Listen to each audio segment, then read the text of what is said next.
Hello children, I hope you have finished with the first exercise that we did, exercise 1.1. You have completed all the questions. Today we start with the next topic, that's basic proportionality theorem. Now children, before I begin with this topic, I would like to tell you that the first exercise that we have done, I expect all of you to write it down on a 200 pages register. The main part, the first topic that we did with exercise 1.1. Today also, as I'm explaining this to you, mark these things that I tell you to write in your notebook, write it and you will complete your exercise. That goes without saying, and I hope children you do your work regularly so that it becomes easy for you later. Okay? We begin with the topic basic proportionality theorem. The theorem says, if a line parallel to a side of a triangle intersects the remaining sides in two distinct points, then the line divides the sides in the same proportion. Now, this particular topic, basic proportionality theorem or BPT as it is called, is very important from the point of view of your exams, because for a 4-mark question, they usually ask state and prove basic proportionality theorem. So you may have to learn the theorem by heart, and it is expected that you learn it as it is given in your textbook. All right. Now, what does the theorem say? If a line parallel to a side of a triangle. Now in this figure you see triangle ABC, which is the line which is parallel to the side. Now line L is parallel to the side BC. So this is the line which is parallel to one side of the triangle, and it intersects the remaining sides, which are the remaining two sides of the triangle. Once BC is out, it's AB and AC. And this line L intersects these two sides at which two points? At the points P and Q. So P and Q are the distinct points at which the line L intersects the sides AB and AC. Then, so that part is given. What do you have to prove? That is the next part. Then the line divides the sides in the same proportion. So this line L divides AB and AC in the same proportion. That what is the proportion now? AP upon PB is equal to AQ upon QC. This is what you have to prove. We go through the theorem once again. If a line parallel to a side of a triangle intersects the remaining sides in two distinct points, then the line divides the sides in the same proportion.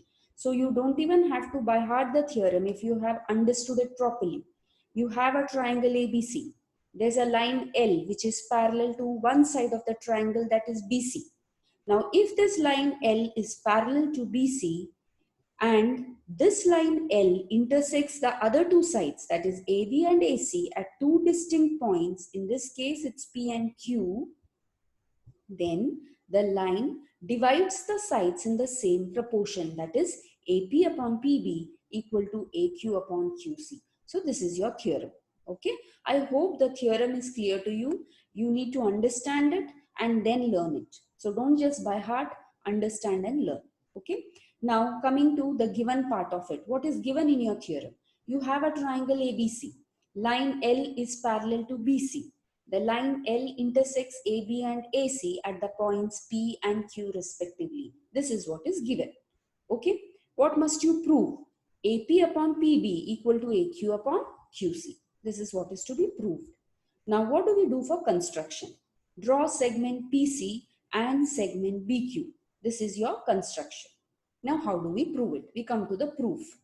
Now look at the proof carefully. You have two triangles, APQ and PQB. Okay, are you able to see both these triangles, APQ and PQB? Both these triangles have got the same heights. Now, this height is not drawn in your figure, but suppose if you were to draw a perpendicular from the vertex Q to the opposite side, okay, that's on AP. You would get a perpendicular which would be the height of triangle APQ. it would also be the height for triangle PQB, because it's an obtuse angle triangle. The height is always drawn outside the triangle. Okay. Now you have two triangles APQ and PQB having the same height. That is, if I were to draw a perpendicular from Q to the base AP, that would be the height. It is going to be the same for both the triangles. So you have two triangles with the same height. What have we learned in the previous exercise? If we have two triangles APQ and PQB with the same heights, it is equal to the ratio, it is equal to, that is, the ratio of areas of these two triangles would be equal to the ratio of their corresponding bases, because the heights are the same. So area of triangle APQ upon area of triangle PQB would be equal to AP upon PB, which are the bases of the triangles. Okay, that is areas proportionate to the bases, because both the triangles have the same heights. Children, I hope it is clear. This is exactly what we have learned in the previous exercise. We have learned that if you have two triangles having the same heights, I can write the ratio of the areas of those two triangles to be equal to the ratio of their corresponding bases, right? Now, the next two triangles which you have to look at are APQ and PQC. APQ and PQC.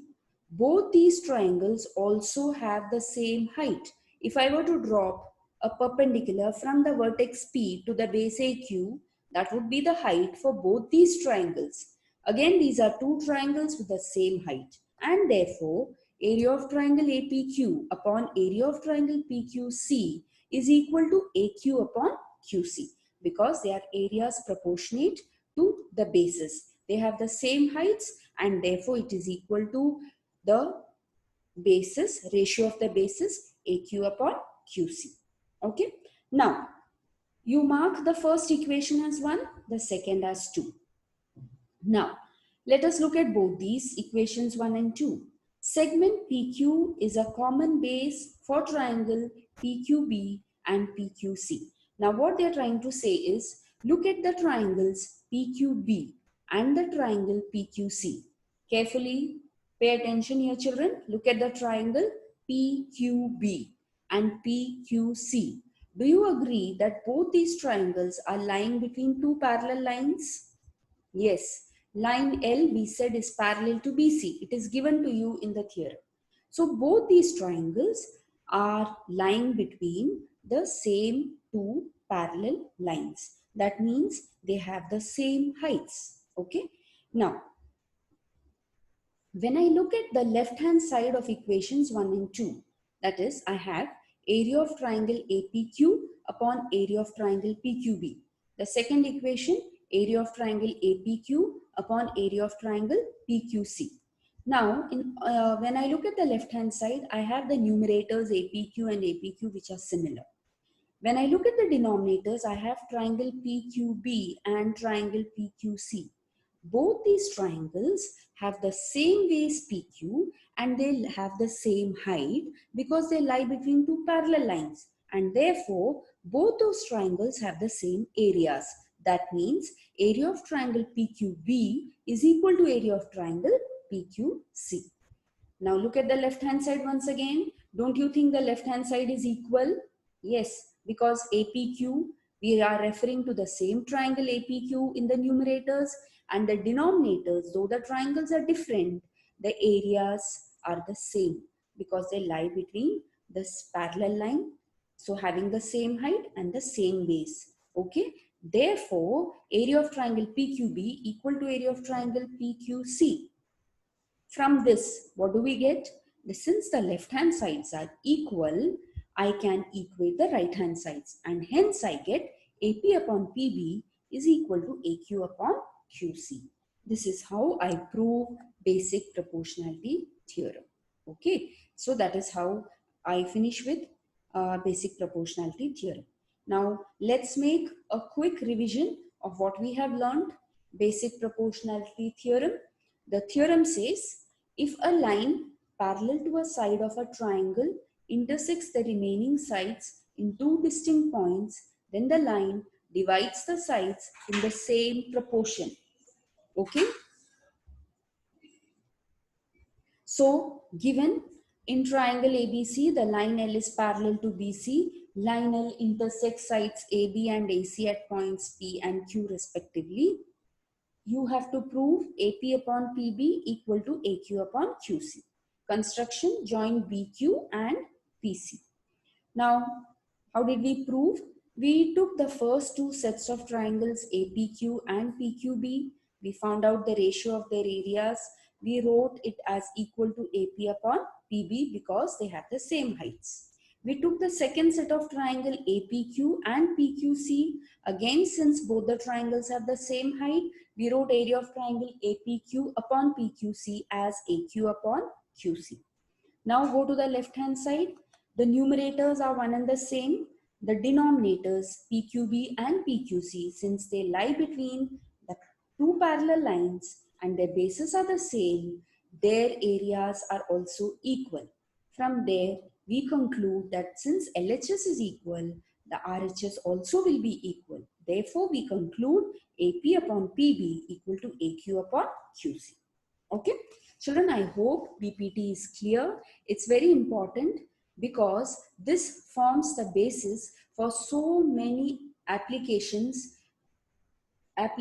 kind of questions in your exercise. There are so many questions which are based on this. Okay. Apart from this, BPT is usually asked as a question by itself. You could either be given the theorem and you may be asked to prove it, or you may be asked to state as well as prove the theorem. So you need to understand the theorem really well. Okay. And I hope I'm clear, you have understood it properly. Now, after BPT, the next topic that comes is the converse. Now, converse, there's no proof for it. You only need to understand the theorem. What does the converse say? If a line divides any two sides of a triangle in the same ratio, then the line is parallel to the third side. So that's very simple. Now, what you were given, okay, what you were given, you will be proving it. Now, for example, in the theorem here, what does it say? If a line divides any two sides of a triangle in the same ratio, that means you are given AP upon PB equal to AQ upon QC. So what you proved in the first case is given to you in the second case, that is in the converse. Okay. What do you prove? You prove that the line is parallel to the third side. So what was given to you in BPT, you are proving it in the converse. So this is how we always converse is. So now what is the theorem? What does the converse of BPT say? If a line divides any two sides of a triangle in the same ratio, then the line is parallel to the third side. So that means if we were to consider the same triangle ABC with the line L intersecting at P and Q, you would be given AP upon PB equal to AQ upon QC. And what will you prove? You will prove that line L is parallel to BC. Okay. So that is a converse of BPT, and here you need to know only the theorem. So you could be having application based questions wherein you need to just write that it is converse of BPT. You don't have to prove it. All right. So that's about BPT and its converse. We go to the next topic, that is property of angle bisector of a triangle. Again, this part of the lesson is very important. You may be asked the proof, and surely there are so many application based questions on this particular theorem. So it's very important for you to understand it clearly. Okay. Now, property of angle bisector of a triangle. Pay attention, look at the theorem. The bisector of an angle of a triangle divides the side opposite to the angle in the ratio of the remaining sides. Now, what does it mean? What it means is, just consider the triangle ABC. Look at figure 1.20. Look at the triangle ABC. Now you see an angle bisector there, which is CE. So it bisects the angle ACB. Okay. Now what you need to prove is AC upon CB is equal to AE upon EB. Now come back to the theorem and see if it's clear. The bisector of an angle of a triangle, that's CE, the bisector, it divides the side opposite to the angle. Which is the side opposite to angle C? It is AB. And it divides the side AE upon EB is the ratio in which the angle bisector divides the opposite side. And it should be equal to what? It should be equal to the ratio of the remaining sides. Now, which are the remaining sides? Apart from AB, they are AC and CB. So what you have to prove is AE upon EB is equal to AC upon CB, or CA upon CB is one and the same. Children, I hope the theorem is clear. I'll read it out once again. The bisector of an angle of a triangle divides the side opposite to the angle in the ratio of the remaining sides. CE is the bisector of angle ACB. The side opposite to angle C is AB. The ratio of the opposite side is AE upon EB, which should be equal to the ratio of the remaining sides, that is AC upon CB. Now, this is your theorem. How is it proved? The first part of it given. What is given in your theorem? In triangle ABC, bisector of angle C intersects segment AB at the point E. Okay, that's given. What must you prove? AE upon EB is equal to AC upon CB. I hope the proof part is clear, because when you look at angle bisector property, when you see that an angle is bisected, you should be able to write this property properly for you to solve the questions. That's important. Okay. Now, construction. What is a construction? Draw a line parallel to the ray CE passing through the point B. Extend the line AC so as to intersect it at point B. So what have we done for construction? From the point B, we are extending a line up to the point D such that line BD is parallel to CE. Children, is it clear? From the point B, there is a line which is being extended up to the point D, and this line AC also is extended and it meets at the point D. You have to just remember that CE is parallel to BD. That's how the construction is. Okay. Now, the proof. Look at the proof. And as we are looking at the proof, look at the figure also so that you are able to understand. Now, since ray CE is parallel to BD, first thing, what do we understand from there? Look out for corresponding angles. Which are the corresponding angles that you see in this figure? Angle ACE is congruent to angle ADB. ACE is equal to, okay, angle CDB or angle, okay, ADB, instead of that, you can write it as CDB also. ACE, CDB. Children, are you able to see those two angles? They have been marked with those two small circles. CE is parallel to BD. So those are the two corresponding angles. Now, do you find a set of alternate angles also in that figure? Yes. Which are the two alternate angles? Angle ECB is one. Angle CBD is the other alternate angle. Therefore, they are also congruent. Now, you have a pair of corresponding angles, you have a pair of alternate angles which are equal. Apart from this, we know that angle ACE is equal to angle BCE. Reason? They are angles which are bisected. Since CE is the bisector, these are angles which are bisected, therefore they are equal. It is given to you. Okay. So now from 1, 2 and 3, the first equation was corresponding angles. The second equation was alternate angles. The third equation is that they are angles which are bisected and hence they are equal. So from 1, 2 and 3, what do we infer? We infer that angle CBD is congruent to angle CDB. Children, are you able to follow? The first equation was they were equal because they were corresponding. Second equation, they were equal because they are alternate. Third, these two sets of angles are equal because it is being intersected, and hence angle CBD is congruent to angle CDB. Okay. Now, since these two angles are equal, what do we understand? The sides which are opposite to congruent angles are congruent. Therefore, CD is congruent to CB. Correct? CD is congruent to CB because they are sides opposite to congruent angles. Now, the next part that we come to is, look at triangle ABD. You have CE parallel to BD.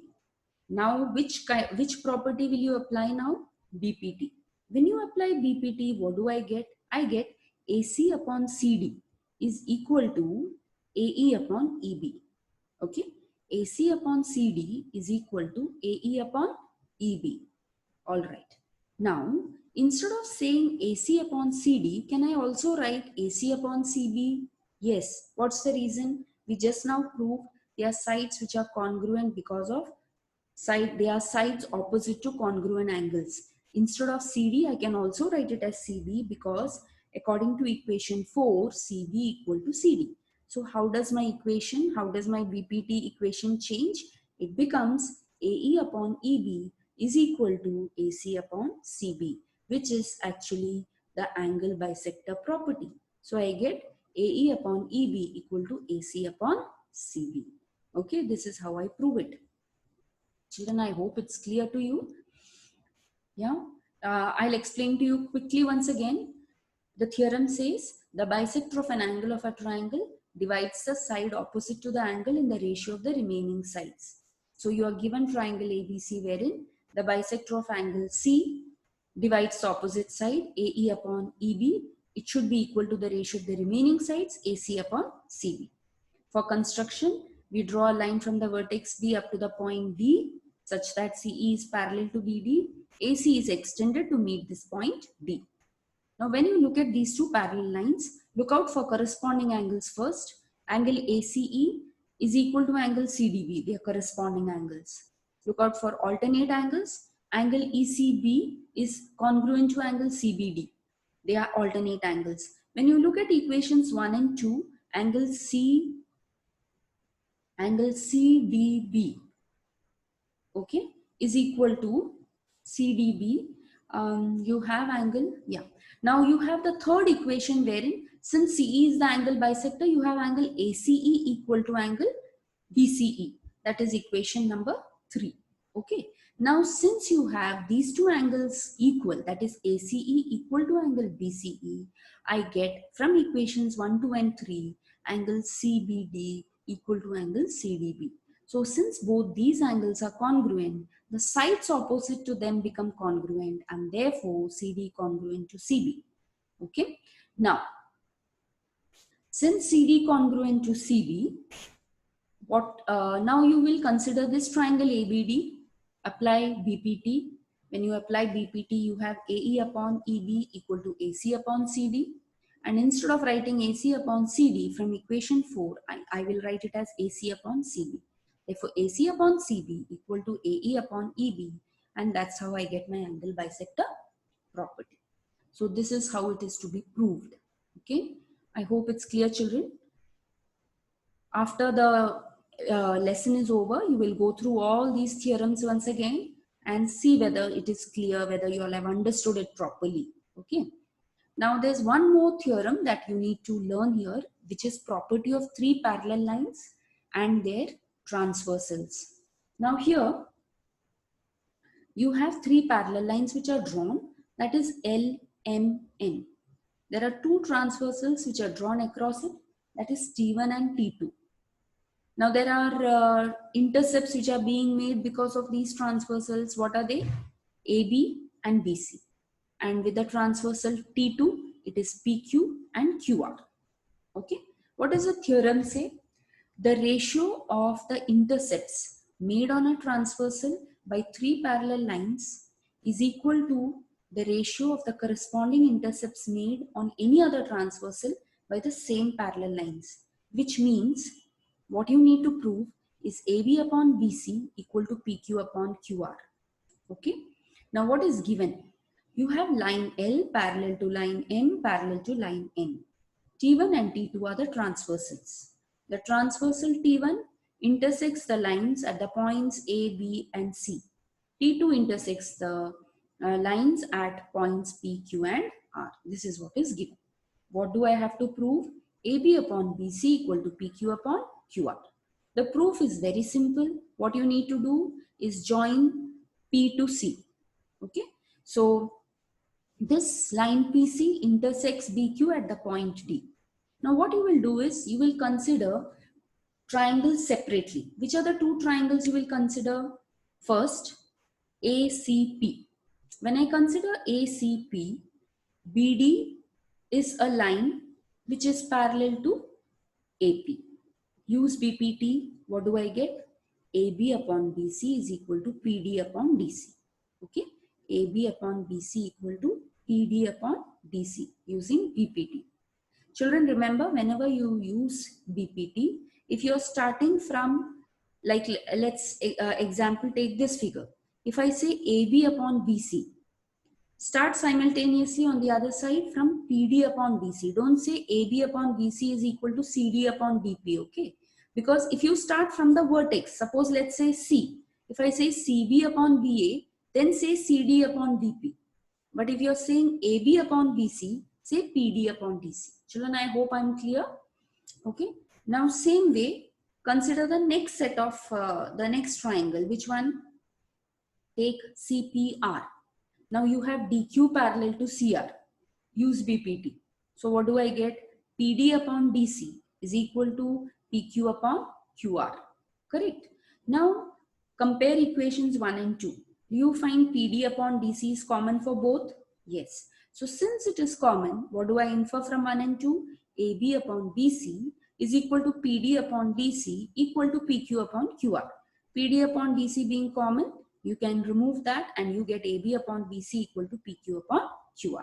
This is your theorem which says that ratio of intercepts made on a transversal by three parallel lines is equal to the ratio of the corresponding intercepts made on any other transversal by the same parallel lines. Okay, this is called property of parallel lines and their transversal. So that's your third theorem that we have done. Now all these three have been summarized in on the next page. Look at this. Remember this. Number 1, BPT, basic proportionality theorem. In triangle ABC, if segment PQ is parallel to AC, you have AP upon PB is equal to CQ upon QB. This is what I was saying. When you apply BPT, if you are starting from the point A and you say AP upon PB, then on the other side, start from C, CQ upon QB. Okay, you can say the same thing this way also. You can say BP upon PA is equal to DQ upon QC. Okay, even that's correct. Don't do one ratio, don't take from one side, and the other ratio don't take from the other side. What I mean to say is, if you're taking AP upon PB, don't take BQ upon QC. You have to take CQ upon QB. Okay, children, I hope I'm clear. Now, second point is a converse of BPT. In triangle PQR, if you have PS upon SQ equal to PT upon TR, it follows that ST is parallel to QR. That's the converse. Third, theorem of bisector of an angle of a triangle. In triangle ABC, BD is the bisector of angle ABC. It follows AB upon BC equal to AD upon DC. Children, understand this clearly. AB upon BC equal to AD upon DC. You have many questions based on this in your exercise. Fourth property, you have property of three parallel lines and their transversals. So if you have line AX parallel to line BY parallel to line CZ, and you have lines L and M which are the transversals, what do we infer? AB upon BC equal to XY upon YZ.